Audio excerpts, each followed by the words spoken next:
नमस्कार, अभिवादन। आज रेमेडियल क्लास में सेकेंड ईयर फिजिक्स में एक नया चैप्टर में एक धारामापी है। आज मैं धारामापी की शुरुआत करता हूँ। धारामापी को वोल्टमीटर में कैसे बदलेंगे, धारामापी को एमीटर में कैसे बदलेंगे, इस विषय पर मैं चर्चा करूँगा आज धारामापी है क्या। देखिए, धारामापी नाम में ही आ रहा है, धारामापी धारा को मापने वाला, यानी कि धारामापी वह उपकरण है जिसके द्वारा किसी परिपथ में धारा की उपस्थिति को हम ज्ञात कर सकते हैं, धारा को मापा जा सकता है। एक तो ये कि परिपथ में धारा बह रही है, धारा का प्रवाह है नहीं है, एक वो चेक कर सकते हैं, और धारा कितनी है उसको भी हम मेजरमेंट उसका कर सकते हैं। धारामापी विद्युत धारा के चुंबकीय प्रभाव पर आधारित उपकरण है। विद्युत धारा का चुंबकीय प्रभाव वैद्युत क्षेत्र चुंबकीय क्षेत्र में परिवर्तित हो जाता है। जब किसी तार में धारा प्रवाहित होती है तो उसके चारों ओर चुंबकीय क्षेत्र उत्पन्न हो जाता है, यह बताया था बायो-सेवर्ट ने।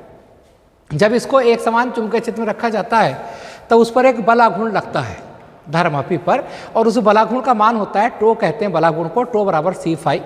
और टो का एक फॉर्मूला और है NIAB साइन थीटा। लंबवत रखने के लिए साइन थीटा साइन नंबर 1 हो जाता है, और एक फॉर्मूला आ जाता है C5 बराबर NIAB। धारामापी की धारा सुग्राहिता किसे कहते हैं, है ना। तो सीधा सा अर्थ है कि धारामापी की धारा सुग्राहिता इसमें प्रवाहित एकांक धारा के लिए उत्पन्न विक्षेप के बराबर होती है। मतलब अगर कोई धारामापी है उसमें हम 1 एम्पीयर का धारा प्रवाहित करते हैं किसी परिपथ में, तो उसके कारण धारामापी की सुई में जितना विक्षेप होता है उस विक्षेप को धारामापी की धारा सुग्राहिता कहा जाता है। अभी एक फॉर्मूला बताया, C5 बराबर NIAB, phi upon I NBA upon C। Phi upon I को ही धारा सुग्राहिता कहते हैं। इसे IS से व्यक्त करते हैं। N चक्र की संख्या है, तारों के चक्रों की संख्या, B चुंबकीय क्षेत्र, A परिच्छेद क्षेत्रफल कुंडली का, और जो C है वो बलाघूर्ण आपका होता है, वो आपको पता ही है। धारामापी की वोल्टेज सुग्राहिता, अगर धारामापी के सिरों के बीच हम एकांक वोल्टेज लगाएं, एकांक वोल्टेज उत्पन्न कर दें, 1 वोल्ट का विभवांतर उत्पन्न कर दें, तब धारामापी की जितना विक्षेप उसमें उत्पन्न होता है उसे हम कहते हैं धारामापी की वोल्टेज सुग्राहिता। यानी C5 बराबर NIAB, phi upon I, R से इधर मल्टीप्लाई किया, R से इधर मल्टीप्लाई किया, क्यों? क्योंकि V बराबर IR होता है, आपको पता है, और फाई अपॉन V ये VS हुआ NBA अपॉन CR। सीधी सी बात है कि जो वोल्टेज सुग्राहिता है या धारा सुग्राहिता है वो चक्र की संख्या के समानुपाती होता है। जितने ज़्यादा चक्कर होंगे उतना ही ज़्यादा सुग्राही वो धारामापी होगी। देखिए, एमीटर और वोल्टमीटर आज का जो टॉपिक है, मैं नहीं मानता कि किसी कंपटीशन में इसके बिना पेपर बनता है। बोर्ड एग्जाम का तो मतलब ही नहीं होता है। धारामापी को वोल्टमीटर में बदलना, धारामापी को एमीटर में बदलना, किस प्रकार बदलेंगे। देखिए, एमीटर क्या होगा, एमीटर भी एक धारा को मापने का उपकरण है ना। और एमीटर को हमेशा परिपथ में हम श्रेणी क्रम में लगाते हैं। श्रेणी क्रम का फॉर्मूला याद है आपको, एक क्लास 2-3 क्लास पहले मैंने लिया था। श्रेणी क्रम का फॉर्मूला होता है R बराबर R1 plus R2 plus R3। Clear? यानी श्रेणी क्रम में जब हम जोड़ेंगे तो प्रतिरोध बढ़ता है। और हम कैसा परिपथ चाहते हैं? हम हमेशा वो परिपथ चाहते हैं जिसका प्रतिरोध कम से कम हो, मिनिमम हो, है ना। तो यानी धारामापी को अगर हम एमीटर को श्रेणी क्रम में जोड़ते हैं हमेशा परिपथ के, तो एमीटर कैसा होना चाहिए? हमेशा ऐसा एमीटर होना चाहिए जिसका प्रतिरोध कम से कम हो। यानी एमीटर कौन अच्छा? जिसका प्रतिरोध कम। क्यों? क्योंकि एमीटर को हम श्रेणी क्रम में जोड़ते हैं। आदर्श एमीटर कौन? जिसका प्रतिरोध 0 हो, प्रतिरोध ही ना हो। और वोल्ट मीटर को हमेशा परिपथ में समांतर क्रम में जोड़ते हैं। और समांतर क्रम में जोड़ेंगे क्या? उल्टा करके प्रतिरोध जुड़ता है। 1/R बराबर 1/R1 plus 1/R2 plus 1/R3। समांतर क्रम में जोड़ेंगे तो वोल्ट मीटर कौन अच्छा होगा? जिसका प्रतिरोध ज़्यादा हो, है ना। सबसे अच्छा वोल्ट मीटर कौन होगा? वो होगा जिसका प्रतिरोध अनंत होगा। अगर 1 वोल्ट मीटर का प्रतिरोध 400 ओम है और 1 वोल्ट मीटर के लिए प्रतिरोध 4000 ओम है, तो हमारे लिए कौन सा वोल्ट मीटर अच्छा? 4000 ओम वाला। उसकी सुग्राहिता ज़्यादा होगी, उसका परास ज़्यादा होगा। एक बहुत ही महत्वपूर्ण क्वेश्चन, न्यूमेरिकल के हिसाब से भी बहुत महत्वपूर्ण क्वेश्चन, कि किसी धारामापी को एमीटर में कैसे बदलेंगे। ठीक, एक धारामापी है, मैं आपको बना के दिखा देता हूँ। ये धारामापी है, G फॉर गैल्वेनोमीटर। इस धारामापी को मुझे एमीटर में बदलना है। तो धारामापी को जब हम एमीटर में बदलेंगे तो धारामापी के समांतर क्रम में एक छोटा सा लो प्रतिरोध, एक निम्न प्रतिरोध मुझे लगाना होगा, और उस निम्न प्रतिरोध को शंट कहते हैं, है ना। जब धारामापी को एमीटर में बदलते हैं तो धारामापी के समांतर क्रम में एक निम्न प्रतिरोध लगाना होगा, और धारामापी के समांतर क्रम में निम्न प्रतिरोध को लगाने पर वह धारामापी एमीटर में बदल जाती है, और उस निम्न प्रतिरोध को हम कहते हैं शंट। मान लीजिए इधर से धारा आई, धारामापी का प्रतिरोध को जी ही कह देता हूं मैं, इधर को धारा गई आई जी, मान लीजिए गई आई जी। और जब ये धारा आई जी यहां जाती है तो इसमें धारा कितनी जाएगी, आई माइनस आई जी। क्लियर। अब ये दोनों समांतर क्रम में हैं। समांतर क्रम का मतलब जानते हैं, मैंने कई बार एक सेंटेंस बोला, समांतर विभवांतर, समांतर विभवांतर, यानी कि समांतर क्रम में विभवांतर समान होता है। ठीक। अब आपको देखो उसी का नमूना जो मैंने बताया था कि समांतर में विभवांतर समान होता है। धारामापी का प्रतिरोध जी, धारामापी में धारा आई जी, यहां पर विभवांतर कितना हुआ, इस तार के सिरों के बीच। विभवांतर का फॉर्मूला होता है धारा गुणा प्रतिरोध, धारा आई जी प्रतिरोध जी, तो आई जी इंटू जी विभवांतर हुआ, और इतना ही विभवांतर इसकी दूसरी ब्रांच में होगा। क्यों होगा, क्योंकि दोनों समांतर क्रम में है। एस में धारा कौन जा रही है शंट में, आई माइनस आई जी, तो आई माइनस आई जी इंटू एस, आई जी इंटू जी, आई से अंदर गुणा किया, ये सॉल्व किया, और एक जनरल फॉर्मूला आ गया, आई जी अपॉन आई बराबर एस अपॉन एस प्लस जी। इसका फॉर्मूले का यूज करके न्यूमेरिकल होने वाले हैं।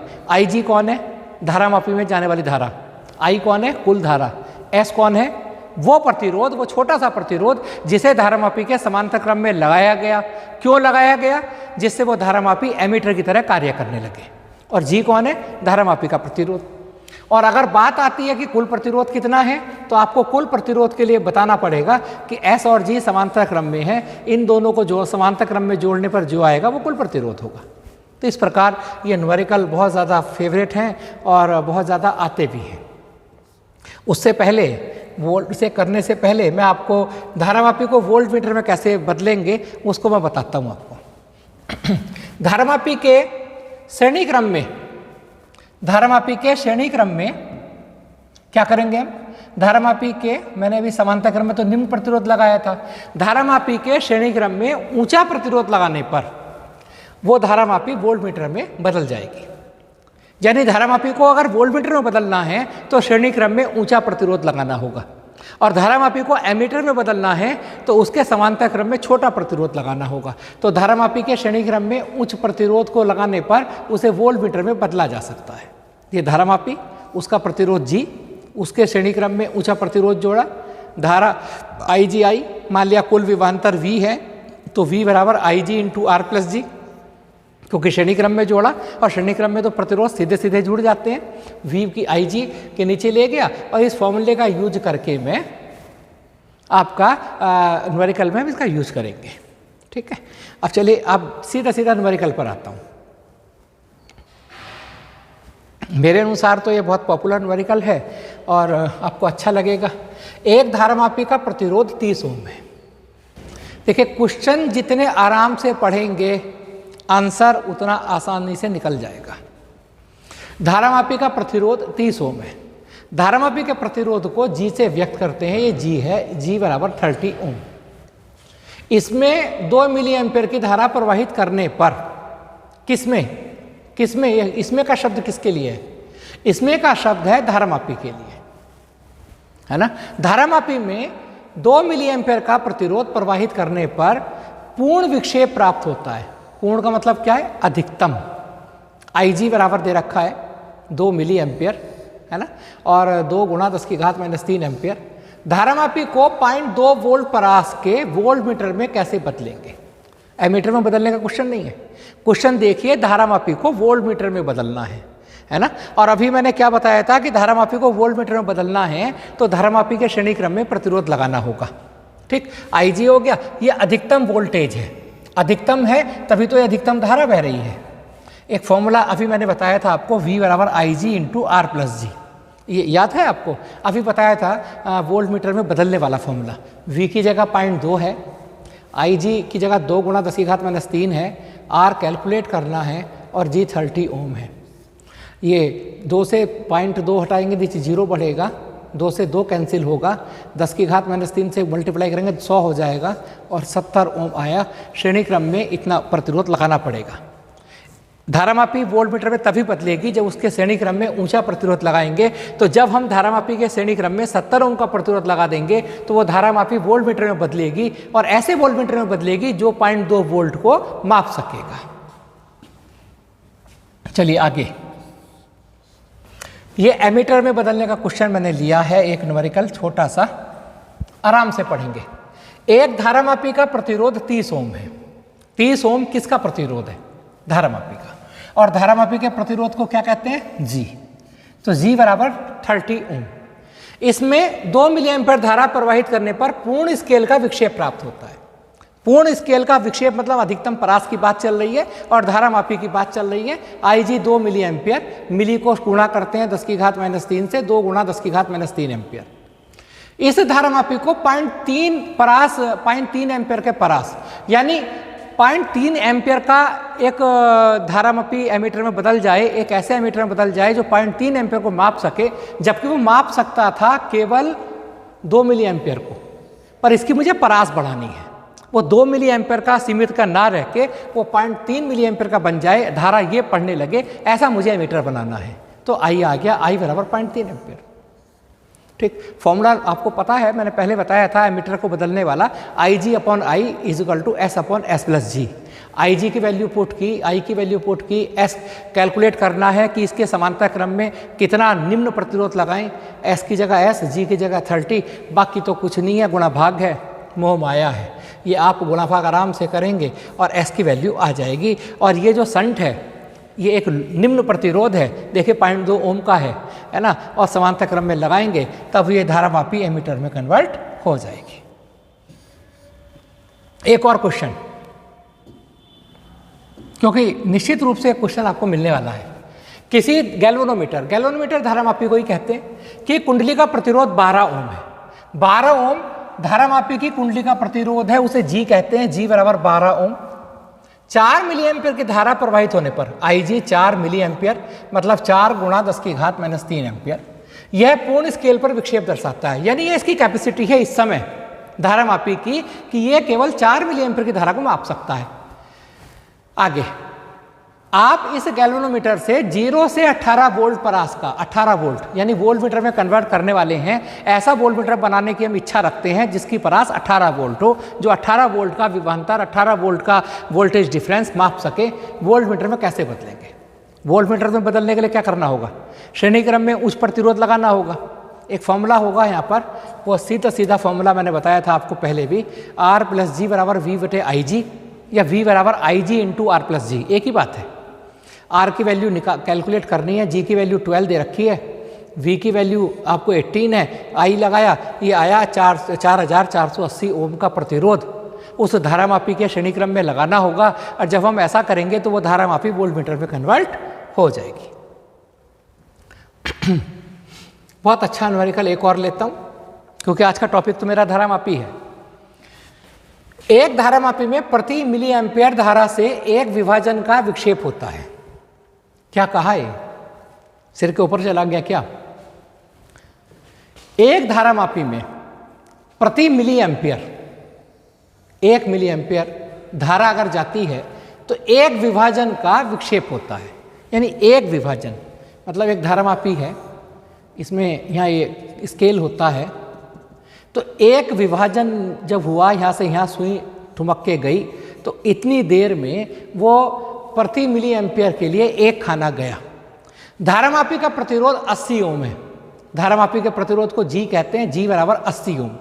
यदि धारामापी में 2.5 ओम का संट लगा दिया जाए, संट जानते हैं, समांतर क्रम में लगाया गया छोटा सा प्रतिरोध, और संट को एस कहते हैं, तब धारामापी के पैमाने पर 50 विभाजन हैं।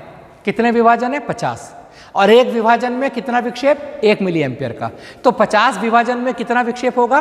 खानों की संख्या गुणा एक खाने का मान।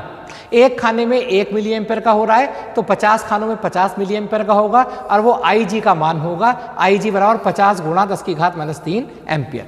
वो IG का मान क्यों होगा?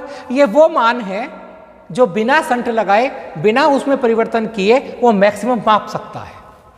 अब उसने पूछा अधिकतम धारा कितनी नाप सकेगा। ये नाप रहा है, परंतु ये जब तक नाप रहा है जब तक शंट नहीं लगा। अब शंट लगाने के बाद धारामापी को एमीटर में जब हम कन्वर्ट करते हैं तो कन्वर्ट इस वजह से कर रहे हैं जिससे वो उसकी परास बढ़ जाए। कैसे कैलकुलेट करेंगे? सीधी सी बात है, आई जी बटे आई बराबर एस बटे S plus G. I G की value 50 into 10⁻³ upon I is equal to S की वैल्यू 2.5 प्लस 80। कैलकुलेशन का दौर है और वो 1.65 एम्पेयर की धारा अब माप सकेगा, जो कि मिली एम्पेयर में माप रहा था, अब एम्पेयर में मापने लगा, यानी हमने उसकी कैपेसिटी बढ़ा दी। ठीक, अब बहुत ही अच्छा क्वेश्चन, एक और अच्छा क्वेश्चन। 99 ओम के प्रतिरोध की धारामापी, यानी 99 ओम किसका प्रतिरोध है? धारामापी का प्रतिरोध है, और धारामापी के प्रतिरोध को जी कहते हैं। जी बराबर 99 ओम। मुख्य धारा का 10% भेजना है। मुख्य धारा का मतलब जान रहे हैं? मुख्य धारा का मतलब यह है कि शंट लगाने के बाद जितनी उसकी कैपेसिटी होनी है, शुरू में उसका केवल 10% जा रहा था बिना शंट लगाए, यानी आई जी की वैल्यू आई का 10% है। आई जी बराबर का की जगह गुणा लगाते हैं, आई गुणा 10/100, 10 से 10 कटेगा, और आई जी बराबर आई बटे 10 या आई बटे 10 आया। और एक फॉर्मूला है आई जी बटे आई बराबर एस बटे एस प्लस जी। आई जी बटे आई का मान 1/10 बराबर एस बटे एस प्लस जी। क्रॉस मल्टीप्लीकेशन किया, एस प्लस जी बराबर 10s, एस बराबर जी अपॉन 9, 99.9 11 ओम। तो 11 ओम का परसेंट मुझे लगाना पड़ेगा। ठीक, एक और क्वेश्चन, आखिरी क्वेश्चन है मेरा आज के सेशन का, उसे भी लेकर आपको दिखा देते हैं। और आशा करता हूं कि आज आप धारामापी का वोल्टमीटर में परिवर्तन, धारामापी का एमीटर में परिवर्तन अच्छे से समझ आया होगा। एक धारामापी के साथ 4 ओम का शंट लगाने पर धारामापी में विद्युत धारा 1/5 रह जाती है। मतलब क्या है? धारामापी में धारा अगर आई जी जा रही थी और आई का उसका अनुपात अगर मैं लेता हूं तो वो 1/5 है। कब? जब शंट 4 ओम है, एस 4 ओम है। ठीक, यदि इस प्रबंध के साथ 2 ओम का शंट और लगा दें, मेरी जो ऑलरेडी है वो तो है, समान शंट तो समांतर क्रम में लगता है, हमने 2 ओम का प्रतिरोध और समांतर क्रम में लगा दिया, अब कितनी धारा जाएगी? बहुत ही अच्छा क्वेश्चन है। अब आप देखिए इसमें मैंने किया क्या है। एक जनरल फॉर्मूला जो आपने लेते थे वो लिया, आई जी अपॉन आई बराबर S upon S plus G. I G upon I की वैल्यू 1/5 उसने दे रखी है। ये जब है जब शंट 4 ओम है, और मैंने यहाँ से जी कैलकुलेट कर लिया 16 ओम। इसमें तो कोई प्रॉब्लम ही नहीं है। अब उसने कहा जो शंट आपने लिया वो आपने ले लिया, कोई दिक्कत नहीं है, पर उस शंट के साथ अब 2 ओम का शंट और लगा दिया समांतर क्रम में। तो अब प्रतिरोध कितना होगा? 1/s बराबर 1/4 प्लस 1/2। 1/s बराबर 4 लघुत्तम लिया, s 4/3 आया। अब वो फिर से s की वैल्यू बदल दी समांतर क्रम में लगाकर, आई जी बटे आई बराबर s बटे एस प्लस जी, वैल्यूज पुट की 1/13, यानी अब 1/13 एम्पेयर उसमें जाएगा। आपको ये क्लियर हुआ होगा। नेक्स्ट सेशन में फिर मिलते हैं। धन्यवाद।